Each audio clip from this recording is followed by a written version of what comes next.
이명박 정부 시절의 자원 외교 실패, 그 가운데 석유공사가 추진한 캐나다 하베스트 인수 사업 4조 5천억 들었는데 손해를 보고 있다. 여러 차례 전해드렸죠. 그런데 그 메릴 린치가 당시 투자가 해볼 만하다고 권유한 자문회사였는데 이 회사가 투자 자문사로 선정되는 과정에 의혹이 많다. 이런 문제제기가 나왔습니다. 어제 국감에서 이 문제를 제기한 새정치민주연합 부좌현 의원 연결합니다. 부 의원 나와 계시죠? 예, 안녕하세요. 부좌현입니다. 예. 네, 수고 많으십니다. 메릴 린치가 자문회사로 선정되는 과정에 어떤 문제가 있었나요? 예, 그 선정 과정에 뭐 문제라기보다도요. 예. 과정은 뭐 정확히 알 수는 없지만, 예. 그 나중에 보니까요. 예. 그 선정 과정에서 사실은 객관적이고 명확한 근거를 가지고 선정이 안 된 것으로 지금 보입니다. 그 근거가 뭡니까, 그러니까? 예, 그 선정하는 과정에요. 예. 석유공사가 당시에 세 차례에 걸쳐서 이 메릴린치 선정하는 과정을 봤는데요. 예. 구체적으로 말씀을 드리면 예. 처음에는 메릴린치를 포함해서 총 10개 업체가 이 선정 과정에 참여를 했습니다. 예.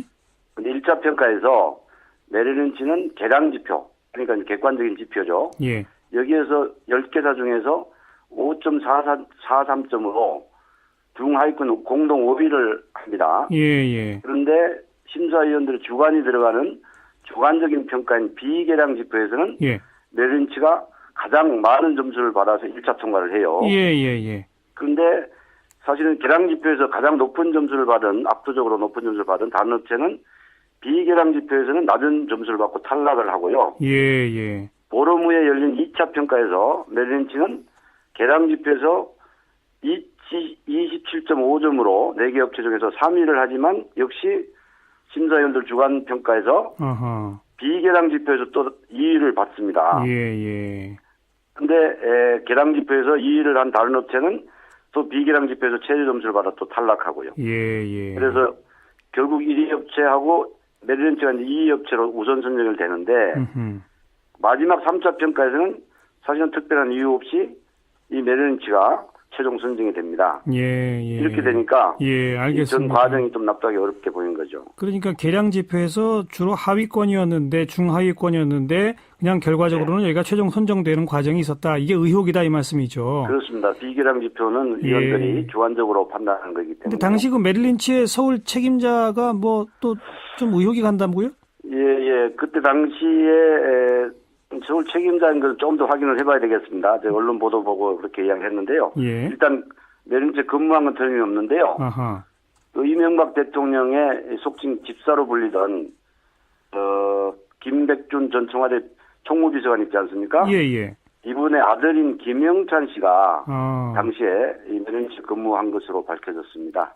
책임자인지는 모르겠고 아무튼 근무한 거는 확실합니까? 예, 근무한 건 확실합니다. 예. 그리고 그 메릴 린치가 이제 그 이걸 인수하느냐 마느냐에 대해서 자문을 했는데 자문의 내용은 뭐라고 나와 있어요? 예, 우선 이 사실은 문제가 되는 게 이제 하류 부분인데요.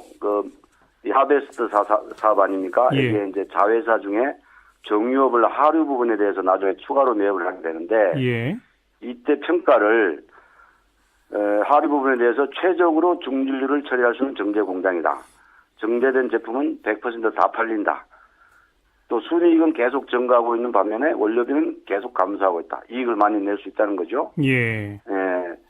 근데 이렇게 뭐 위험성은 낮고 수익성은 높다. 아하. 이렇게 장밋빛 하여튼 전망 일색으로 평가를 내놨습니다. 예, 그 캐나다 하베스트 부분이 거기서 이제 실제로 기름도 캐고 말이죠. 예. 그 다음에 그것을 정제하는 정유 공장까지 나중에 다 또 인수하게 된 거 아닙니까? 그렇습니다. 근데 지금 문제는 그 정유 공장이 가장 큰 부실 덩어리 아닙니까? 그렇습니다. 예. 그런데 이게 정작 메릴 린치는 그 정유 공장 정유업 부분이 아주 전망 밝다라고 했다 이 말이죠. 그렇습니다. 예. 바로 그 정유 공장에 대한 보고서가 뭐 5일 만에 작성됐다는 얘기도 있는데 그건 맞습니까? 예, 그렇습니다. 지금 이게 그야말로 전격적으로 됐는데 처음에는 이제 상류 부분 석유 탐사 부분만 살려고 했다가 하베스트 이사회에서 그 계약을 부결시키고 하류 부분까지 같이 인수할 걸 요구를 하죠. 그러니까 상류가 석유 탐사고 하류는 정유업이네요. 그렇습니다. 예. 그러니까 석유공사가 무슨 일이든지 아주 부랴부랴 이 아하. 하류 부분에 대해서 메릴린치한테 다시 용역을 시키는데요. 예. 이 용역 결과가 불과 3일 만에 나옵니다. 3일 만에. 그때 2009년 10월 17일에 요청을 해서 3일 뒤인 10월 20일에 받으니까요. 예. 이 매입가액이 1조 4천억인데 예. 1조이 넘는 그 금액에 대한 평가를 회사에 대한 평가를 3일 만에 나온다는 것은 이해하기 어렵죠. 그러면서 장밋빛 보고서를 냈다 이 말이군요. 그렇습니다. 예. 어제 국감에 당시 석유공사 사장이었던 강영원 씨가 출석했죠. 예, 그렇습니다. 예. 본인도 정유공장 인수에 대해서는 확신하지 않았다 이런 발언을 했다고 알려져 있는데 맞습니까? 예. 구체적으로 뭐라고 그랬어요?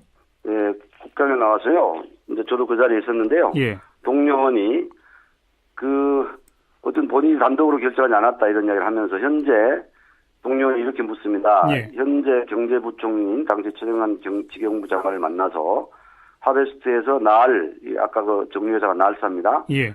날사까지 포함해 인수하려고 한다는 사실을 보고했냐? 예. 장관이 허락했냐? 이렇게 물으니까 예. 강영원 전 사장이 장관이 부인하지 않은 것은 정확하다. 사실상 동의했다는 말 아니겠습니까? 예. 이렇게 답변을 했습니다. 예.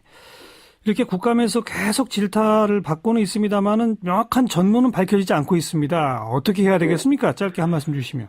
그러니까 사실은 이 엄청난 부실을 일으켰는데 그걸로 인해서 징계받은 사람이 실무팀장 감봉 10개월이에요. 예. 그래서 이런 이제 엄청난 일에 대해서 실무자 책임자 감봉 1개월로 이 책임을 전다는 것은 누가 납득을 하겠습니까? 그래서 사실 아까 이제 국감장에서 나온 이야기입니다만 이게 권력형 게이트 아니냐 이런 이야기도 있었고요. 예. 어쨌든 단순히 국감 차원에서 이 문제를 다루기보다 국회 차원의 국정조사나 청문회나 경우에 따라서 검찰 조사도 해봐야 되는 거 아니냐 알겠습니다. 하는 의견들이 나왔습니다. 네, 여기까지 듣죠. 고맙습니다. 예, 감사합니다. 새정치민주연합 부좌현 의원이었습니다.